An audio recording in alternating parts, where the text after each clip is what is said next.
KZNS FM Colville, 1280 KZNS AM Salt Lake City, and KSL FM HD2 Salt Lake City Midband. This is 97.5, the KSL Sports Zone. The noon hour is here. Check it out. And you're locked on to Utah's highest rated, most listened to sports radio station. It's my station. It's my station. This is Hans Olsen and Scotty G on 97.5, the KSL Sports Zone.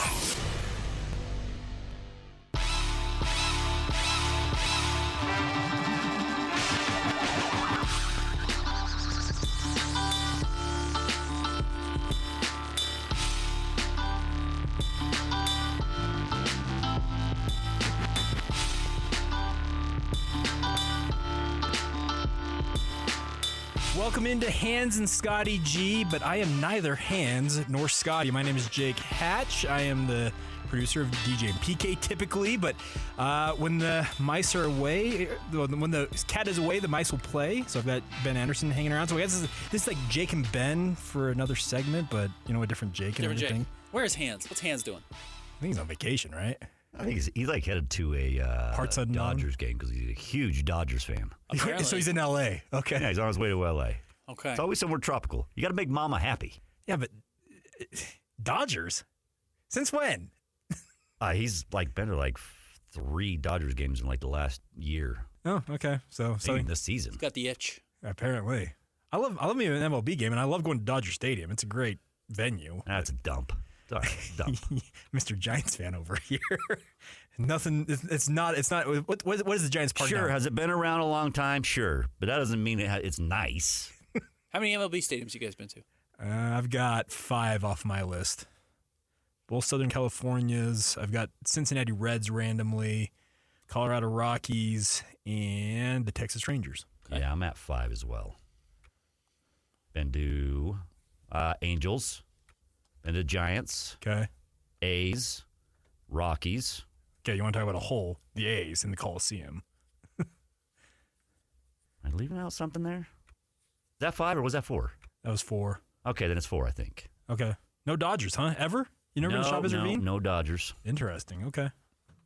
I just would have thought you would have gone as a Giants fan just to harass some Dodgers fans. No, I'd like to stay alive. Yeah, right. Touche. Violent. Yeah. All right. Well, I like my life. So as a guy who's married into a Southern California family, I know exactly what you're talking about. Now, they are Angels fans across the board, but still, the Dodgers and the Giants, yeah, they have a bit of a rivalry, as they say. But nonetheless, thank you for tuning in, everybody. Hope you're having a fantastic Friday. We've got the Open Championship up on our TVs here in the studio. We'll get you an update later on with Brian Taylor. He's going to join us around 1:35.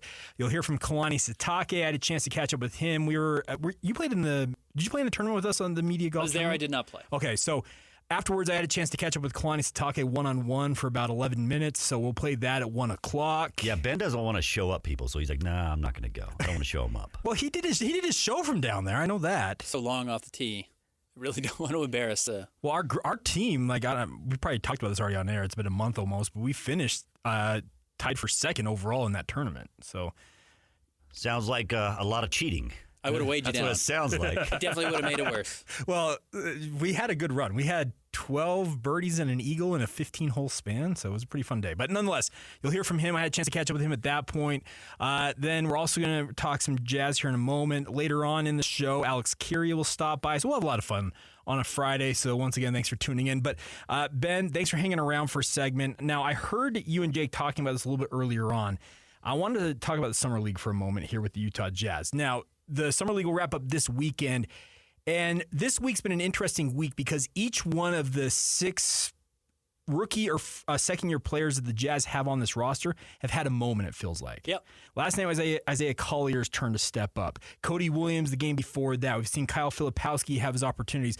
So I want to start there. Is what we're seeing projectable to the upcoming season? Because I know Jake's very low on trying to correlate Summer League with what the actual NBA season will entail for these young men. I don't think it's necessarily indicative of how these guys are going to play during the regular season. I don't buy too much into big performances in Summer League. I buy more into guys who absolutely you can tell don't belong in Summer League. And I think that is pretty obvious.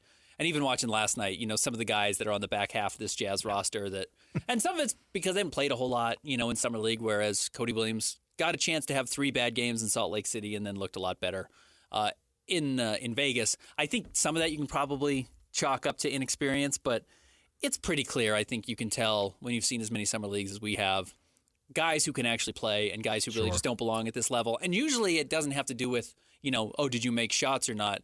There's a very clear size difference. There's a speed difference. There's an athletic difference. You can just kind of see the guys who actually can mix it up, belong, aren't rattled by how fast everyone's moving, aren't getting swallowed up as soon as they step inside the three-point line by much bigger players. And I think that's what's been promising is that all 6 of the guys that we did see, I thought for the most part, had at least one good moment where they showed that they were NBA players. And the one guy who maybe didn't just because he had limited opportunities because he tore the tendon in his finger was Bryce Sensabaugh, and even he had a big game in Salt Lake City at one point. So Bryce probably had the worst Summer League of anybody that the Jazz put out there amongst these 6 players that we're talking about, the 3 first-round draft picks last year, Keontae George, Taylor Hendricks, Bryce Sensabaugh, and then this year's 3 picks, Cody Williams, Isaiah Collier, and Kyle Filipowski. I thought Bryce probably showed the least. Obviously, we only saw Keontae for 2 games. He showed the most. Otherwise, I think Cody Williams was the Jazz's best player throughout Summer League, and I think that's a promising sign. Well, and that's the thing about it is I know that PK, Tim Lacombe, Jake even to a level were all very, very high on Cody Williams going into that draft. I think you were pretty high on him as well. Very much, yeah. I can tell you PK, he's been talking about him nonstop since like January. He was just so high on what he had shown potential-wise. And the thing about Cody is you can tell that there is just an untapped potential in this young man that if you can draw it out of him, he's capable of being at least what his brother is right now for the Oklahoma City Thunder. I think the problem with Cody coming out of Colorado was a word we've used a lot, especially in this last draft. It's why people thought it was such a bad draft, but Cody was certainly in this conversation of he was a theoretical player. Okay. The theory behind him is he's 6'9", he can dribble. He did knock down 41% of his threes. He did knock down 55% of his field goal attempts at Colorado. The problem is he only played like 25 games. Yes. He got hurt 3 separate times. And different injuries each time, too. He only made 17 threes. So it's like, okay, you shot 41%, but that's in such a small sample size that theoretically you can shoot, but in all reality, it might be you got hot for 3 months of your life, which happens. We've seen players in the NBA randomly turn into good shooters for a couple of weeks, and you think, okay, that guy's a real shooter, and then it never develops. That's why, Jalen Green in Houston's a real question. He had a really good second half of his 3rd season in the NBA, and people are saying, yeah, you got to max him out, and Houston's being a little bit more skeptical of it, and they haven't offered him the rookie max extension because they're saying, well, you played really well for 2 months, and you didn't even finish the season as well as you were right after the All-Star break when Alperen Şengün got hurt. So the nice thing is now through Summer League, I think even though it's still, we're talking 6 games, and if you were to incorporate his poor shooting numbers in Salt Lake, it wasn't like he was awesome. He has shot the ball well enough, especially from 3 in Las Vegas, for me to feel very comfortable that it's going to translate. The 3-point shooting is going to be there, and then he's done enough off the dribble that if he can get stronger and kind of keep the pedal to the metal from an energy standpoint and from an aggressiveness standpoint, I think you've got a really pretty good player on your hand. The interesting part to me is when he has been out there, his brother has been around. And it's kind of rare that you see a guy from another team doing that, but you can tell that the bond between these two is very, very close. Do you think the fact that his brother is doing what he's doing in the NBA would you call him a fringe All-NBA guy at this point? Mm-hmm. Yeah, absolutely. And I think he'll bust into that All-NBA squad sooner rather than later.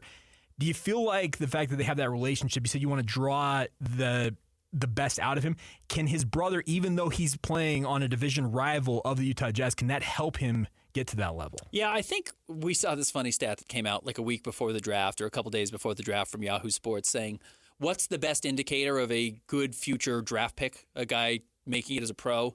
And it was that your dad played in the NBA. Sure, yeah. And while you can say, well, yeah, his dad was 6'8", like his genetics are going to indicate that he's also 6'8". I do think that's part of it. But there is also a huge thing of, I know somebody who's there and I've seen what it takes to make it. Versus I'm doing this blindly with all the other distractions that come from being an NBA player, which is taking care of everybody in your life financially or having all these people come for you. and wanting to take parts of you and wanting to be close to you, whether they have your best intentions or not.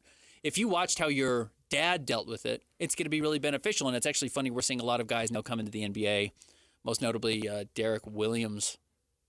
Is that his name? Who was with the who's the big center that just got drafted? Derek Lively. Derek Lively, yeah, sorry. I was like, Derek Williams. Who? No, that's a throwback. Okay. Derek Lively for the Dallas Mavericks this year. You know, his mom was a coach, and a lot of guys have now, their moms have played in the WNBA. We're seeing a lot of second-generation WNBA kids that are making it into the NBA now, starting to play because the league's been around long enough.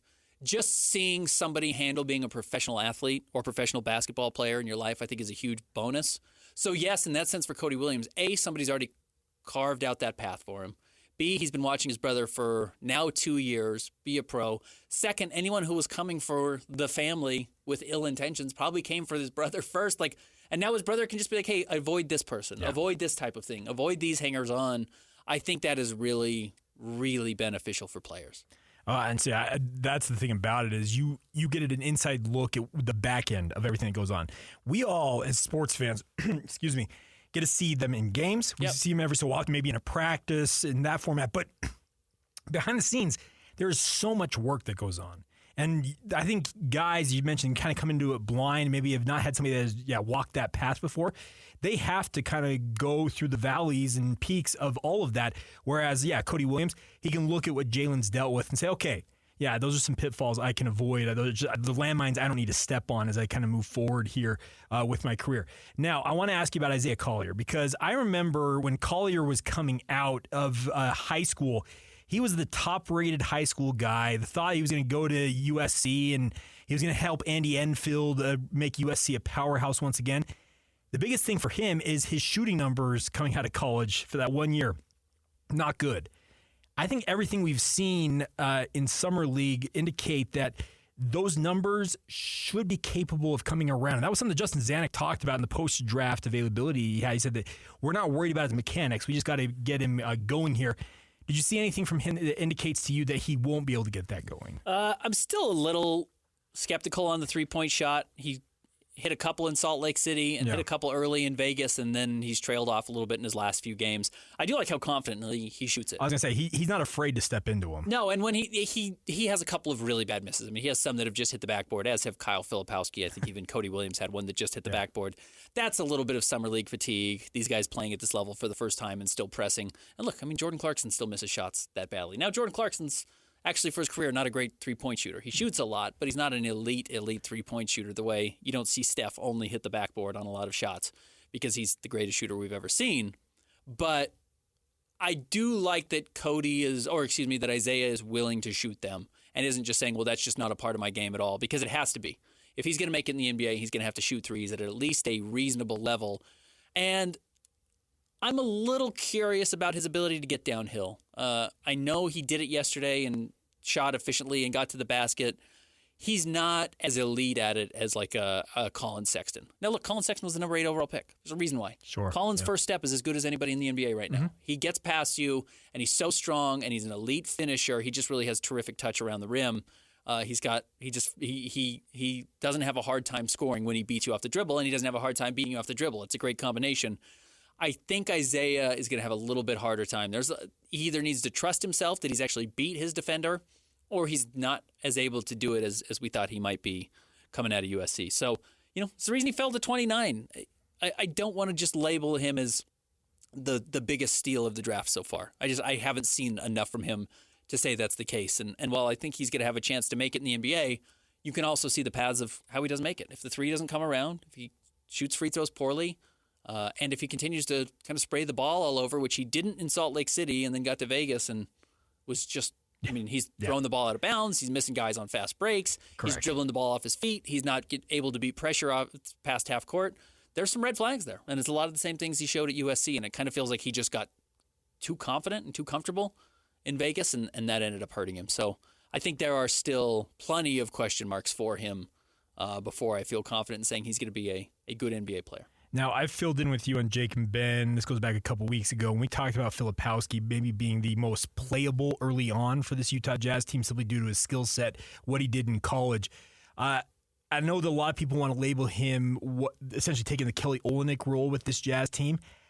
I watched him play in Summer League, and I think he can be more than that. I think he is capable of being a true impact forward. He's not going to just be a facilitator. I think he's got all the tools to be a true stretch big man in this lineup. He's way more athletic than Kelly, which is a huge plus. Well, that dunk alone that he had the other night indicated that. But his ability to get out and start a fast break with the ball in his hands, he can legitimately rebound and go and beat you up the floor, where Kelly wasn't beating anybody up the floor. He was beating them up, but not beating them up the floor. Well, yeah, when you have a reputation like Kelly had, yes. So that's a skill. Yeah. And when you're as good a passer as Filipowski is, and he can grab the rebound, he's a really good ball handler for his height.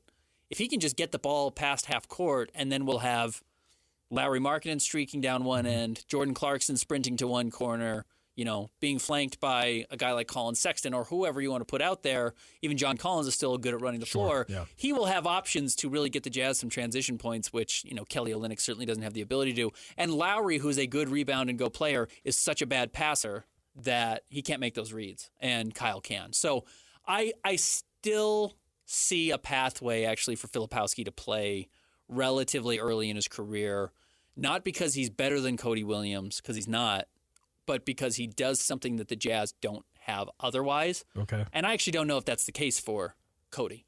Cody has shot the ball well in Vegas. Yeah. I still want Lowry shooting all those threes. Cody's done a little bit off the dribble, and maybe that's his advantage, but I would still rather Colin Sexton get most of those ISO opportunities, or Jordan Clarkson get most of those ISO opportunities, whereas the Jazz don't have a 7-footer who passes that well, can catch the ball where he does, and can kind of implement the offense, which I think will actually just open up things for everybody else. But the same way we're talking about Isaiah Collier and where the plus is for Cody Williams so far, he's got to shoot. I mean, the NBA is just all about shooting now. Yes. And if he doesn't shoot the three well, it's going to be hard to play. And if he does, it will make up for his defensive lapses, which are plentiful. Okay. Now, yesterday, the Jazz also got the deal done officially with Chris Dunn going to the Los Angeles Clippers. Second time in 18 months that Russell Westbrook is a Jazz man in name only. I put out a tweet yesterday. It's like, is he the only Jazz man to have been traded to this team twice that has never actually worn a uniform on the court? I'd have to do some research on that. I think so.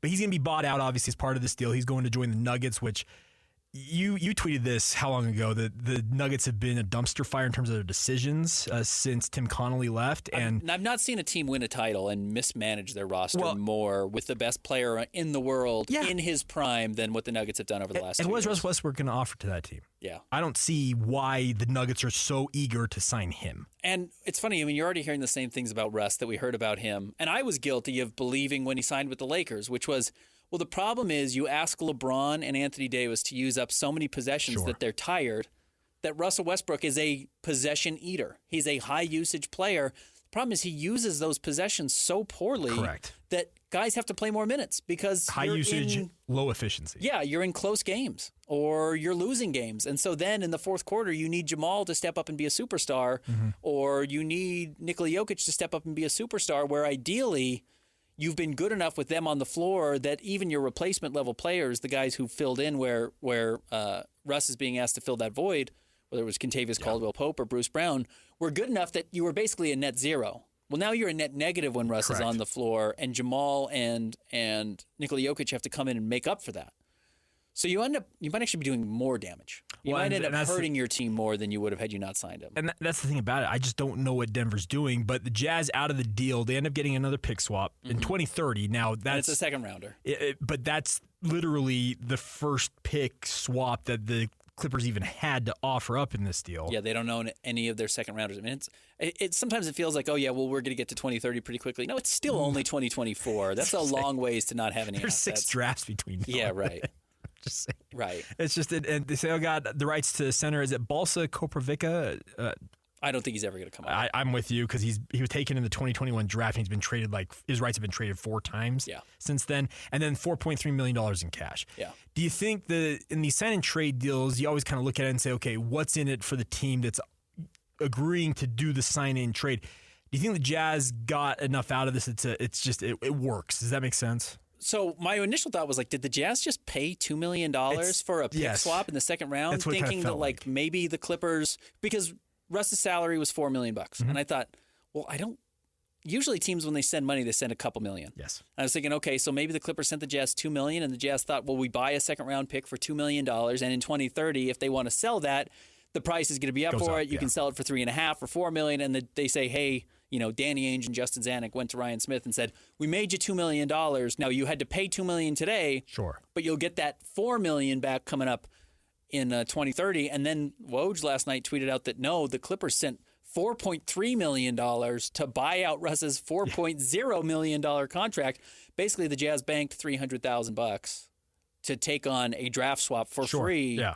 And just lower what would be the luxury tax bill for the Clippers, which would have exceeded the $4 million they sent the Jazz, because they are over the luxury tax. Correct. They are below the first tax apron, which I know this is really confusing and too much minutia. It's a big problem for the NBA salary right cap now. talk. Let's go. No, it's too much, but it's worth it. If you're paying a dollar for dollar penalty by being over the luxury tax, you're way better off sending a team $4 million and that not counting against your books, whereas the Jazz, $4 million they have to use to waive Russell Westbrook, even though technically it's all paid by the Clippers, does count against the Jazz salary cap, but they are $21 million below the salary floor. So it helps them fill up that salary floor that they got to get to. They have to spend money anyways. Yeah. And again, as every sign has indicated, they are just going to re-sign Lauri Markkanen. Now, they could pull off a trade before that and get some salaries back and fill it that way, but it looks like the Jazz will reach the salary floor by signing Lauri Markkanen and either not reaching the salary floor and just raising everybody's salary a little bit, which is how it works, or signing a couple of other minimum value players to fill out the back end of the roster.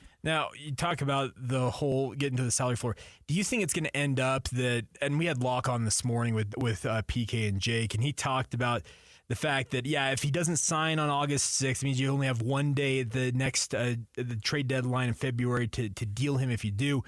Locke kind of made it sound like the Jazz aren't even really considering that notion in this. They're going to extend him regardless, and if and when he signs, they'll deal with it when that juncture comes. And that screams to me, Ben, because we hear all these rumors about Lauri Markkanen, the trade, Golden State's interest in him, everything you've heard seems to be legitimate, but I think the Jazz hold all the cards on this. They can sit back, let the bidders throw out their best packages, ultimately pick from one of those, or they pivot and say, you know what? No, we value Lauri high enough. We're going to have him be our leader for the foreseeable future.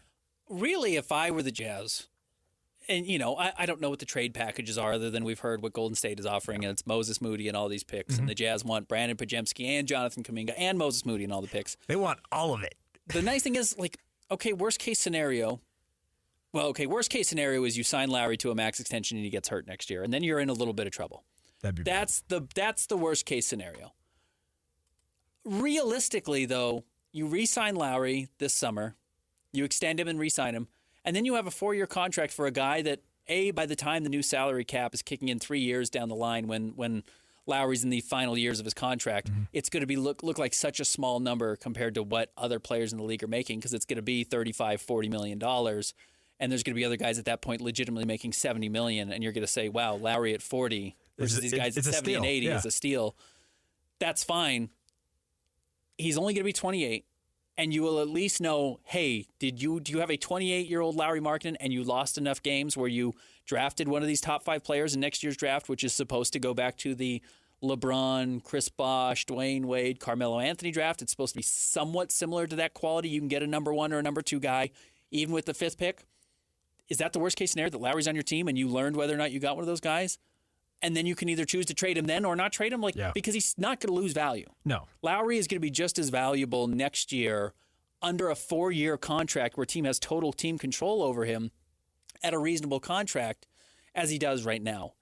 And all you do is get the extra data point of learning, were you bad enough to draft Cooper Flagg, or did you have some lottery luck to move up into the top 4 and get one of those guys? And by the way, if you sign Lauri to a $15 million raise this year and then give him $200 million of his contract on top of that, I think he will give you another honeymoon period of saying, Lauri, here's the deal. We're going to sign you. You're going to play 50 games this year, and they're going to be selective, and we're going to tank because we want to win. We want to win with you, but we don't find an easier pathway of getting you a legit superstar running mate other than through the draft, and this is the year we have to do it. And then we will have all these draft picks. We're going to have Lauri Markkanen. We're going to have, let's not say Cooper Flagg, because let's say Ace Bailey, whoever it is. Sure. Nolan Traore, whatever it is. Degor Denham down at BYU, maybe. Right. And then they're going to have $40 million in cap space and 12 future first-round draft picks, and they say, Lowry, look, there's not a better position to build around you in the NBA than what we have. Young superstar player, 6 other young players that are either good or tradable, 12 draft picks, and $50 million in salary cap space. What more could you want? And we're going to let you have a say in what we're doing. That's perfect. That's a really nice sell to Lowry Markkinen to say, bear with us for 12 more months of less than ideal basketball because I know you want to win. I promise you it's coming. Well, and I think the thing is Lowry has proven that he's a fairly level-headed individual as well. He enjoys being in Utah. He's made it very clear that he doesn't mind being here, which we've seen some other superstars of late. The second they could get out, they were gone. So it's an interesting dichotomy, and we'll obviously be tracking it. And there's still we're gonna have to wait for 2 more weeks until that extension can be signed, give or take. August 6th. So 18 days? Yeah, so 18 days from now. 2.5 weeks. And here's the nice thing, like I hope people recognize how close the Jazz are to just flipping the switch and like being back in the play-in tournament, because they could have been in the play-in tournament conversation each of the last 2 years had they just not traded the names they did trade. And I don't want to pretend that Mike Conley's not a good player, because Mike Conley was a good player, and so was Malik Beasley and Jared Vanderbilt. But you could have just held on to that caliber of player and at least been in the conversation for the play-in. And you could have done the same thing last year by just holding on to Simone Fontecchio and Kelly Olynyk. I don't think Ochai Agbaji was helping you win games. So if you have one more bad season and then the year after that you go and sign just a couple of veterans that know how to play, you're right back in the playoff conversation with Lowry, and ideally Colin Sexton has developed and Keontae George and Taylor Hendrick have developed. And you're pretty good pretty quickly. It's not like then you start the rebuild. Correct. It's then you invest to start winning, and then you hope the really young player you've gotten, the Ace Bailey, the Traore, they are the alpha that you expect them to be. And they develop over 2 or 3 years as you're getting back into this playoff conversation, and then they turn into a superstar right as you're about to hit your prime before Lowry has to sign even his next contract. Correct. All right. That's the plan. That's how it looks. Hey, and I know that Jazz fans in the short term may not be happy about it, but I think the overall, if you can step back and look from the 30,000-foot view, it seems pretty laid out of how the Jazz want to go about this. Pretty straightforward. So we'll see what happens. All right, Ben, thanks for hanging out. Yeah, my pleasure. All right, coming up on the other side, we are going to let you hear part of the conversation, at least, that Kyle Whittingham had with the station down at Big 12 Media Days. Always good to catch up with Kyle. Coming up in the 1 o'clock hour, you heard from Kalani Sitake as well. So college football coming up next right here on 97.5, the KSL Sports Zone. 3, 2, 1.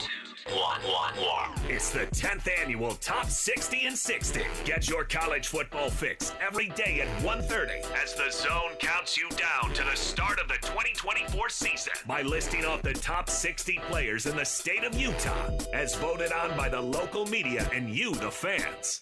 You'll also hear from the coaches as they talk about the players that will impact their season the most.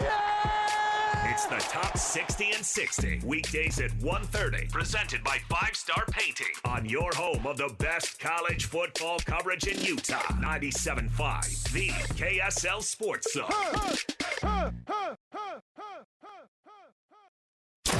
Number 1. Miss any part of the show? Every moment of every show is available in podcast form by searching Hans and Scotty on your favorite podcasting platform or online at KSLSports.com. This is Hans Olsen and Scotty G on 97.5, the KSL Sports Zone.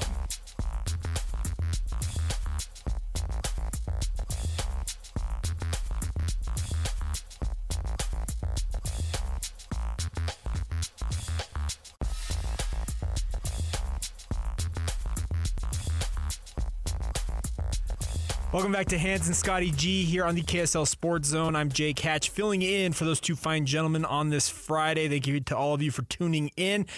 Time to let you hear from Kyle Whittingham. We had a great chat with him at Big 12 Media Days. By the way, if you missed any of Big 12 Media Days, we have a load of interviews. You can go find them on KSLSports.com. Go to our podcast page, search out Big 12 Sound, and you will have a lot of audio to comb through if you missed any of that. But I want to let you guys hear Kyle Whittingham from that media days down there in Las Vegas, because Utah obviously being the favorite in the Big 12 this year, there's a lot of thought that they can make a move and go to the college football playoff for the first time in program history. And there's obviously the ongoing rumors of Kyle Whittingham, how long he wants to keep coaching at Utah.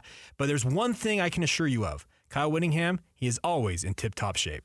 You're looking good. What, you into CrossFit now? Or? No, I wish, I'm kind of getting too old for that stuff, but I'm lighter than I've been in 20 years, so I'm fired up about that. I gotta tell you, there's rumors coming off the hill about tennis ability. What do you hear? Well, those rumors? the rumors are that right now pretty formidable. You're dominating in the world of tennis. Did you replace golf with tennis, or you just mix both of them? Tennis was my first love. Okay. And then golf came maybe 12 years ago, where I started getting into golf and whooped Hans' butt several times on the golf course. You're not going to mention the other side? No, I'm not. I'm not going to mention that. But yeah, tennis is something that, I got into that when I was a grad assistant way back in my 20s, and so I've been playing ever since. If you and Freddie in 3 sets, both of you fresh, warmed up and fresh, on an early Friday morning, who wins? Only one way to find out. Who wins it? We'll have to get that lined up. I can tell you this. I can tell you this for certain. In the whole series, since we've been playing, I'm about a 70% win percentage. There you go. Okay. Lately, he's been playing a lot more than me. So okay. he might be at a better place right now, but when you look at the big picture, clearly me. Well, when Keithy drops a ball across the middle, you're like, you've been spending too much time playing tennis. The tennis court, exactly. And not coaching these dudes up. Exactly. What's thicker, a tennis racket handle or Brady's legs? That's a toss-up. That right there is a toss-up. Yeah. I got to give one of there for Brady. Does Kerry play much? Doesn't play at all. Oh, he's not into the guy. tennis world. He's not into tennis. He's not into golf. He just does other stuff. Okay. Yeah. So, pick to finish first. Do you look at that? How do you handle that as a coach? Because I know you like the underdog thing too. Yeah, we've thrived in that role, with a chip on our shoulder and the disrespect card and all that stuff. But I think first of all, it's a credit to our players and our assistant coaches, the way they've competed through the years and been consistent, year in and year out. And so that's a sign of respect from the media that, hey, Utah's going to be, bringing it every week. Now, on the other hand, it doesn't mean one thing as far as our success or lack thereof this fall. You got to go out and play them one at a time every single week, as the old adage goes. And so as long as our guys can keep that in mind, and we as coaches, I guarantee, will do a good job of making sure they don't get caught up in the old reading your own press clippings type of thing and all that stuff. Yeah. How many times were you picked the first in the Pac-12? What, a couple? Twice? Was it 2 or 3 maybe? Yeah, I knew that it wasn't. I mean, typically USC was given benefit of doubt, and USC or the Huskies. They were picked some way, shape, form, and the other. I want to say it was once, but maybe it was once. Maybe it was. Maybe it was once. Twice. Seems like twice, but we'll see. We just look it up. We're talking about the Big 12 Media Days. What are the major differences? You see a lot of difference? Not a lot, other than it's one day instead of 2. Half the teams are here on one day and the other half are the next day, whereas the Pac-12, you were there the entire 2 days. So I would say other than that, very similar setup. You got your radio row, you got your video stuff, your PSAs, all that stuff. I was really curious about this because I know you like to take a deep dive in your program, and last year you suffered a lot of injuries. Mm-hmm. Sometimes that's just a bad year. Sometimes just weird things happen. But do you take a deeper dive into your program and say, okay, were we doing something wrong, or was there something different that we did, and how do we adjust that? Or do you just kind of wipe it off and say it's just kind of a weird year? No, we dive into that pretty heavily, and we've made some modifications. And our it's not 2-a-days anymore, but our fall camp will look different this year as far as how we structure it. And you're always looking for ways to prevent soft tissue injuries, your hamstrings and quad pulls and that type of thing. And I think they can take an intelligent approach and minimize those things. You're never going to completely eliminate them. And some of the other injuries, the more severe ones, a lot of times you have no control over that. But just the general pulls and strains, that's something that we have taken a look at, and hopefully we can be better at that this year. Yeah, but that's a tough conversation because it's tough because Camp Kyle is legendary. When we come out to cover camps, I step on air and I'm like, that's the most physical camp. It's always been the most physical camp. It's one of the most physical camps I've either been a part of, watched, or seen. And how do you take away some of that physicality that's made your team so resilient and nasty, but still allow the soft tissues to rest. It is a fine line, and you're right. It's it cuts both ways. But one thing is we have a very veteran team coming back this year, and veteran teams you tend to not need as much physicality during fall camp because they're proven commodities. They've been there, done that, and so I think that has a lot to do with it. And this is one of the more veteran teams that we've had at University of Utah for several years. When you does this have a little 2011 feel? Your first year in the Pac-12? A little bit, but that was different in the respect we were coming from G5 to P5, and we were behind in a lot of areas. We had athleticism and just overall talent on the roster needed to be upgraded, facilities needed to be upgraded, budget needed to be upgraded. Whereas now it's more of we're sliding from one competitive league to another, and we feel like we're very equipped to compete right now in this league. You excited to go against Mike Gundy? We were just looking at your numbers, both of you picking up the job in 2004. Is second. You're tied for the second longest tenured coaches. Right. Kirk Ferentz has the Iowa, in the United States of America. Yeah, me and Coach Gundy, I think, are only like days apart from when we got hired. Yeah, it was really close. But I got a lot of respect for him, what he's done at Oklahoma State. I think there's a lot of similarities between our programs, and he has done a fantastic job and very consistent and very just a lot of continuity in their program, much like ours. How hard was it last year when we talked to Cam, and Cam said it was about week 7, 8 when he realized he wasn't going to be able to go throughout the year. But every week it was like, is it Florida? Is it start a conference? How tough was that on the team last year? It was tough, but there's nothing Cam could have done about it or anybody else for that matter. And so, we held out hope, and then there came to a point in time where, hey, this year is pretty much gone. Let's preserve the year and just move on and set our sights towards next year. And once we got to that point, there was almost like a sigh of relief, like we're not on pins and needles every week. But Cam was with us the entire year out on the practice field doing everything he could to help the football team, but the knee was just not ready. And in hindsight, there's no question that we did the right thing, and hopefully that pays dividends this year. Hey, Coach, how excited are you for the opener of the 2027 season? 27. What is that? Miami. Me and PK will be down in Florida playing golf. Oh, I don't know which way to go. No, I was kind of just open-ended that. No, they had announced that it's going to be Utah and Miami in the opener 2027 in this stadium. Yep, great opportunity for the program. And I'm just making sure that you're going to be there and. I'm doing the math. What is that? 4 seasons away? 4 seasons. Yeah. What's a conversation when Did Mark come to you and say, "Hey, look, I want to do this for Morgan"? And what was your role in all of that with Oh yeah, I definitely had input in that. Now we're talking quite a while ago because it's that's been in place for a while. But Morgan Scalley's an exceptional football coach. He is all in, completely invested in the Utah program. Played in the state of Utah in high school. Played at University of Utah. Coached at University of Utah. He is the exactly when this transition does occur, he's the guy that needs to be the guy to carry this program forward, and it'll be a seamless transition. Coach, I think one of the best things you've been able to do in your tenure at Utah is retain coaches. Now, you've lost some. Correct. But you've been able to keep really good coaches around you for long periods of time. What is the key to being able to do that? For coaches out there that are aspiring to be able to keep staffs around, how have you been able to do that? Well, first of all, Utah's a great place. I mean, the community, the university, it's, there's very few places in the United States, in my opinion, that can match it. Second of all, I think that we've had a good amount of former players that have coached for us, which they have a reason to be there. Sharif Shah, Morgan Scalley, Luther Ellis, Lewis Powell, and so there's a lot of just love for the program, and not guys that come in and look at this as a stepping stone. That they're genuinely happy here, and you treat them right. I mean, we're demanding there.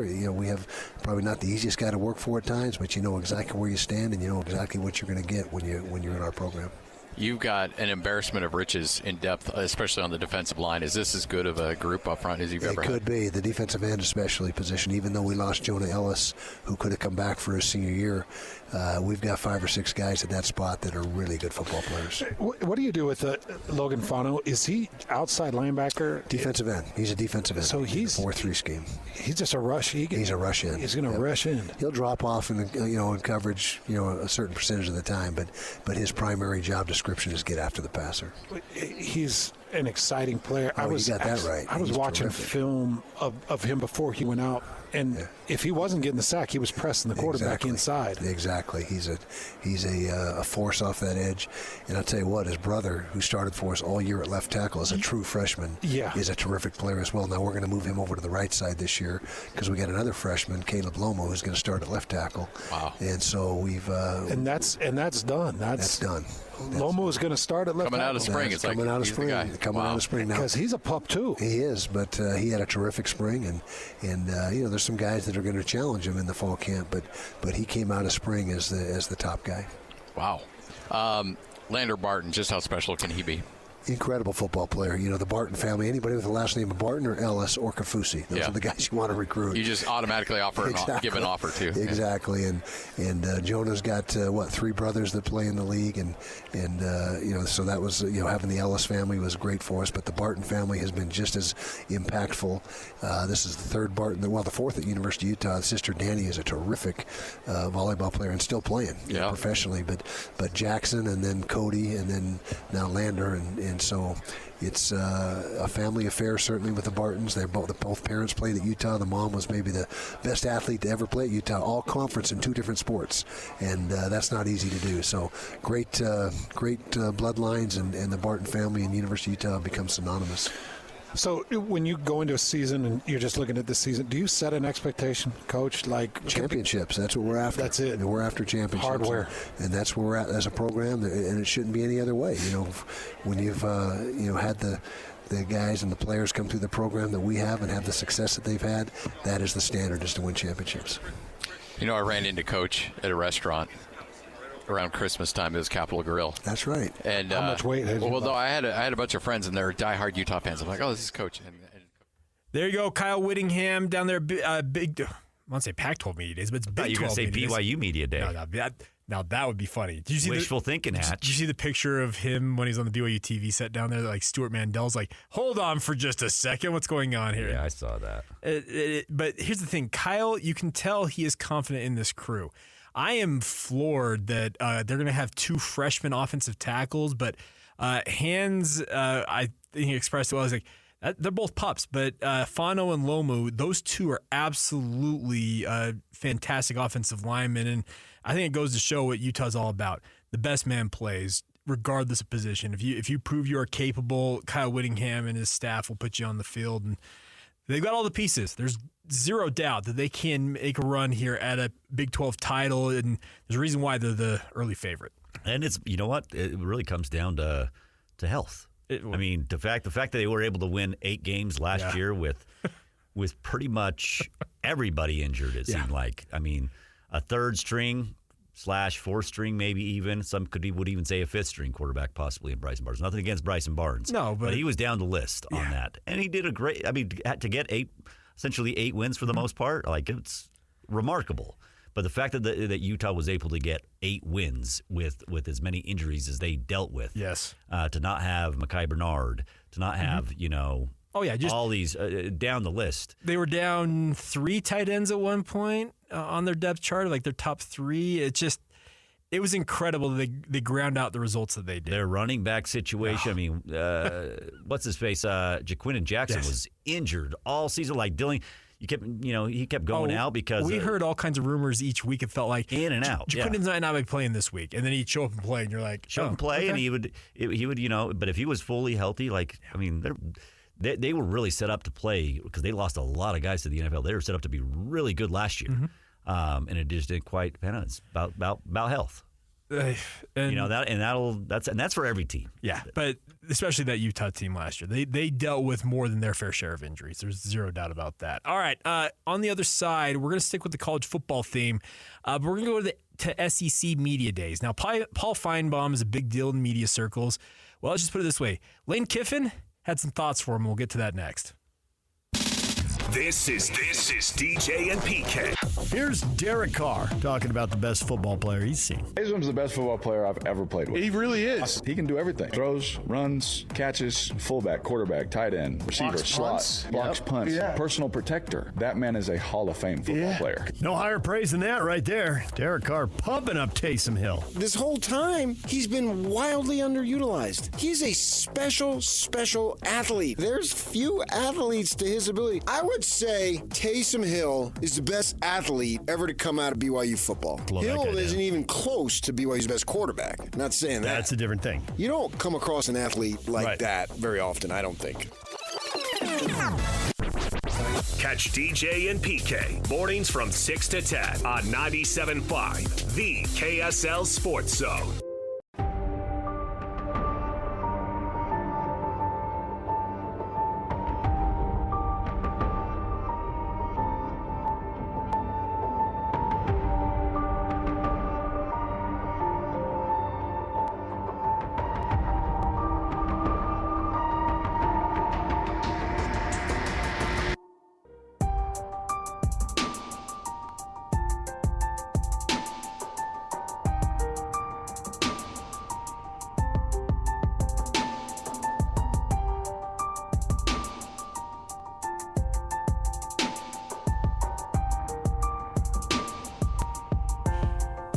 Welcome back to Hans and Scotty here on 97.5, the KSL Sports Zone. I'm Jake Hatch, filling in for the guys today. All right, so SEC Media Days dragged on for 4 days earlier this week in Dallas. There was a really funny tweet from Stuart Mandel saying it feels like it's been a month of this going on, but I think we finished off SEC Media Days with maybe the best clip of the entire day. Do we really need to do 4 days of SEC Media Days? Well, that's what it's going to be going forward. 4 days. Isn't Big Ten next week 4 as well? Yeah, I think it is. Those two, because they want to just hear themselves. Well, they want to dominate. And good on you. Well, I think we finish off SEC Media Days with probably the best single interview / clip of the entire thing, when we had Paul Finebaum, who sits down there on set and obviously is interviewing everybody and their dog at SEC Media Days. But Lane Kiffin sat down with him, and we got this golden exchange between the two. I was going through a deep depression over this incorrect guilt that you tried to lay on me, which preceded that move. Had something to do with Southern California. Oh, yeah. When you got me fired at USC, I got myself fired at USC, but you didn't help. It's a better story if I got you fired. You really did. Because it is a true story that the athletic director and the president were on that trip.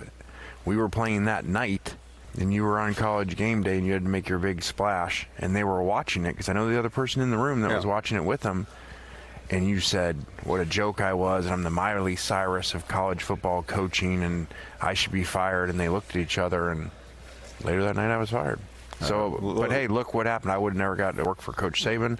All these other things wouldn't happen. So I appreciate you for helping getting me fired. Thank you. Look at what you're doing today. You're predicted to go to the playoffs. And look at Miley Cyrus. She's had a nice comeback. So you're wrong on that. I mean, you putting me down with that. So really, I don't really know what you're good at. Like you predicted that Coach Saban was done. That didn't happen. You basically said Miley Cyrus stinks, and she's still going. Yeah. There you go. Paul Finebaum and Lane Kiffin trying to assign blame to one another over Lane's, what we called the tarmacking at the time when he got fired by USC. And you know what? I love the fact that Lane Kiffin went on ESPN and laid in to Paul Finebaum. Because you can tell Finebaum was kind of taken aback. Because if you hear out the entire clip, right at the end, he's like, well, all right then. Yeah, I'm not going to lie. Lane Kiffin is actually, I loathed him from his time with the Raiders. I loathed. Well, I can understand that. He's grown on me in his emergence as a head football coach. Yeah. I mean, Ole Miss is going to get talent. Mm-hmm. Typically, well, now that Saban's gone, you're not going to probably compete all that much with Alabama. But he actually has. He's actually competed. He's done a nice job with Ole Miss. He's grown on me. Like his social media, he's got, Juice Kiffin, the dog? Yeah. He's got, he is actually pretty funny. And you can tell that he is very comfortable with where he's at finally, and that's saying something, because this is a guy that was considered to be one of the up-and-coming bright stars of the college coaching profession. You mentioned his time with what was then the Oakland Raiders, and then leaving that unceremoniously. But I can appreciate the fact that he has got zero you-know-whats to give at this point in his coaching career. He is comfortable being at Ole Miss. The funniest part of the whole deal, and you watch him when he interacts on social media, when a coaching job comes open that he wants to essentially fan the flames on, he will put out a social media post himself saying, like, hey, I've got interest in that job. And that in and of itself is awesome. It's so funny that he was so, I don't know how to say it.